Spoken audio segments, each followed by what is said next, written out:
Falou: filho, esse é o problema de ser onisciente. Eu disse: como? Quando eu inclinei os meus ouvidos para ouvir Asaf, antes dele abrir a boca, eu enxerguei ele cantando. A música era tão linda que eu nem esperei. Eu disse: esse louvor é só para mim. Eu entrei lá dentro e derrubei todo mundo, porque na minha presença todo joelho tem que se curvar.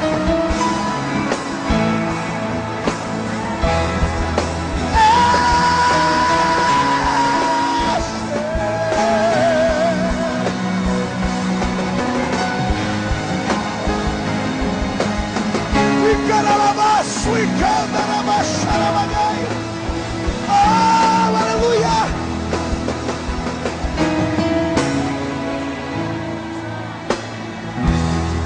Derrama tua Shekinah sobre nós.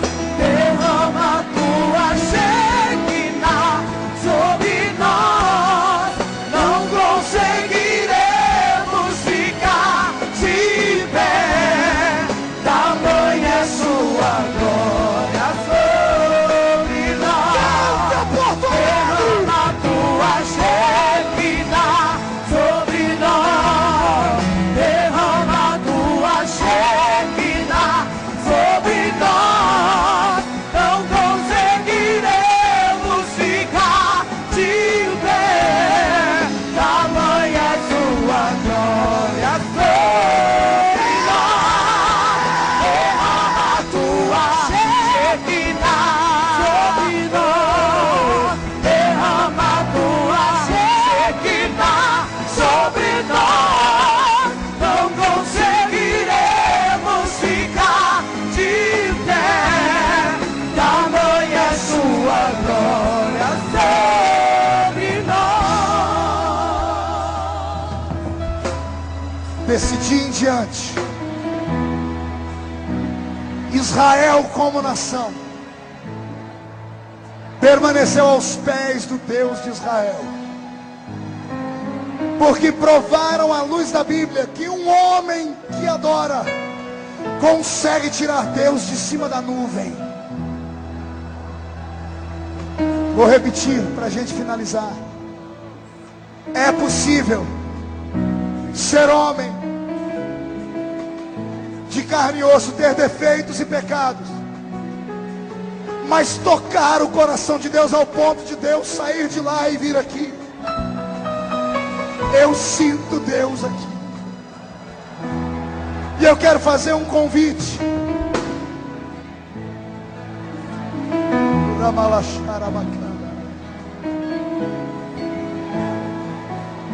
Feche os olhos. Apóstolo, tem um grupo de homens e mulheres aqui que há muitos anos não tomam a Santa Ceia. Há muitos anos não entram dentro de uma igreja. Sabe por quê? Não acreditam mais na igreja. Não acreditam mais no sistema que está morto. São pessoas que foram machucadas pela religião, expulsas, excluídas, excomungadas. São pessoas que todas as noites passam perto de uma igreja e a vontade deles é entrar lá dentro, mas não tem força.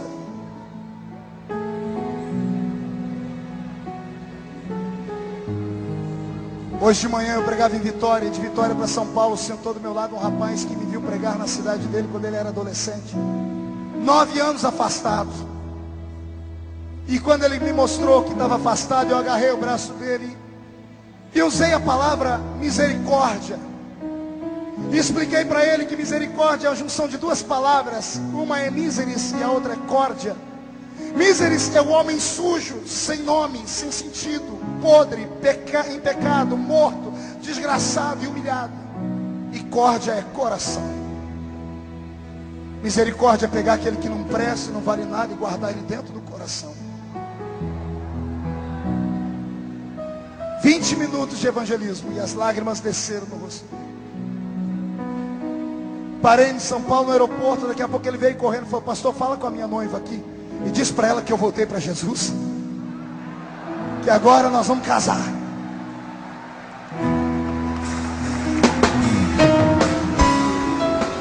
Feche os olhos. E eu vou fazer um pedido. Ninguém se atreva a deixar o ginásio antes da bênção apostólica. Amém? Então feche os olhos. Enquanto esse pessoal vai preparar aquela música do Danese, e eles vão cantar, faz um milagre em mim. Feche os olhos, inclina a cabeça. Depois eu oro para Jesus te dar o que você quer. Antes eu preciso te dar uma chance, amigo, de você voltar a ter o que é seu. Moça, você não pode sair daqui e arriscar a sua salvação por nada. O seu nome não foi riscado do livro da vida, como te falaram. Não existe borracha que apague a tinta usada. Seu nome foi escrito com sangue. Pastor, o que eu faço? Se você tiver coragem de sair de onde você estiver e vir aqui na frente, eu vou orar por você. E Deus vai te devolver tudo que foi roubado da sua vida. Isso, vem chorando mesmo. Faz como Zaqueu. Pode cantar.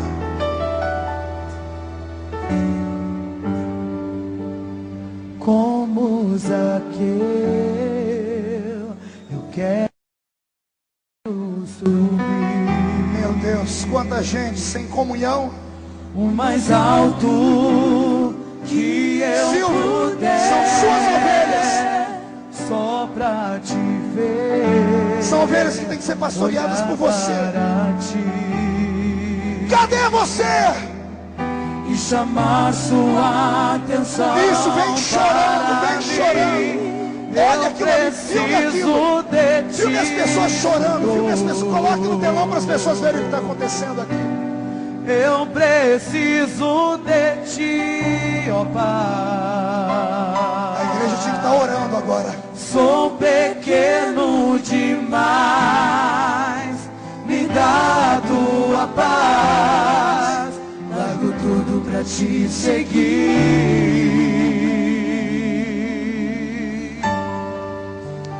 Entra na minha casa, entra na minha vida, mexe com minha estrutura, sara todas as feridas, me ensina a ter santidade. Quero amar somente a ti, porque o Senhor é o meu bem maior. Faz um milagre em mim. Cadê você?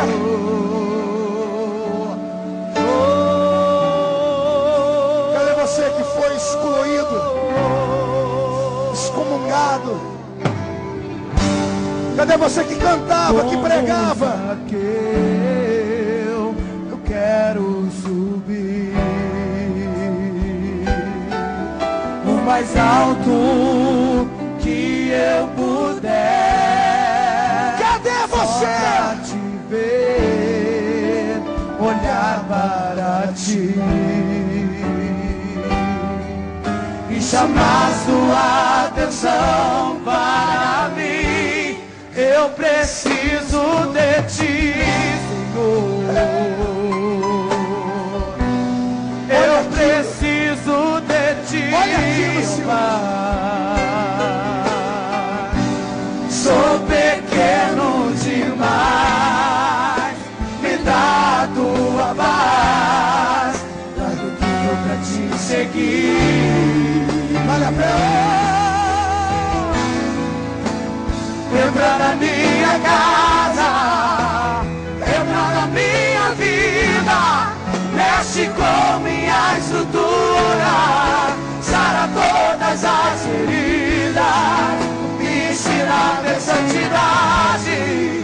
Quero amar somente a ti, porque o Senhor é o meu bem maior. Faz um milagre em mim.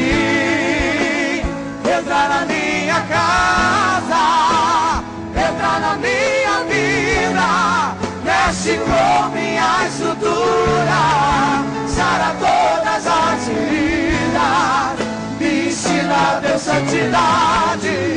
Eu quero amar somente a Ti, porque o Senhor é o meu bem maior. Faz um milagre em mim, porque o Senhor é o meu bem maior. A igreja estenda as mãos para cá. Faz um milagre em mim. Os que vieram à frente, coloque a mão direita no coração. Mais alguém vai vir? Não nenhuma. Está vindo? Glória. Oh, aleluia.